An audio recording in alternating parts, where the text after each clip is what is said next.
ঈদের ছুটিতে পর্যটকদের আনাগোনায় মুখর কক্সবাজার। আরো জানাতে সরাসরি যোগ দিচ্ছেন আজিম নিহাত, যাচ্ছি তার কাছে। আজিম, আমাদেরকে জানাবেন কক্সবাজারের পর্যটকদের ভিড় কেমন দেখছেন এবং পর্যটকদের কোনো অভিযোগ আছে কিনা সেই জায়গা নিয়ে।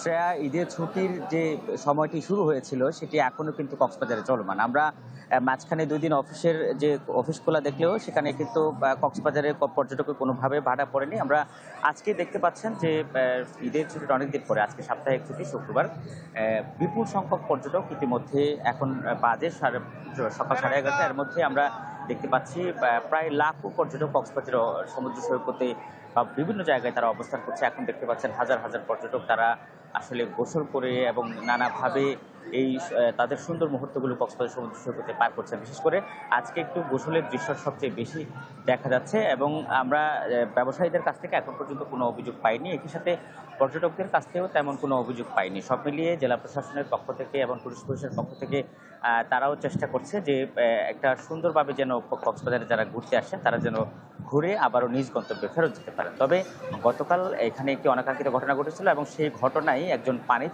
সমুদ্রের পানিতে ডুবে গিয়ে এক তরুণ মারা গিয়েছিল। এর বাইরে ঈদের ছুটির পর থেকে এখন পর্যন্ত কোনো ধরনের অনাকাঙ্ক্ষিত ঘটনা কক্সবাজারে ঘটেনি। শ্রেয়া। ধন্যবাদ আজিম। দর্শক, পর্যটক এবং পর্যটন কেন্দ্রের খবর জানছেন, আমরা সরাসরি যুক্ত ছিলাম কক্সবাজারে। নগদ নিয়ে এলো হার নামানা হার অফার। সর্বনিম্ন 10,000 টাকা রেমিটেন্স নগদে পাঠালে থাকছে স্বর্ণের হার জেতার সুযোগ।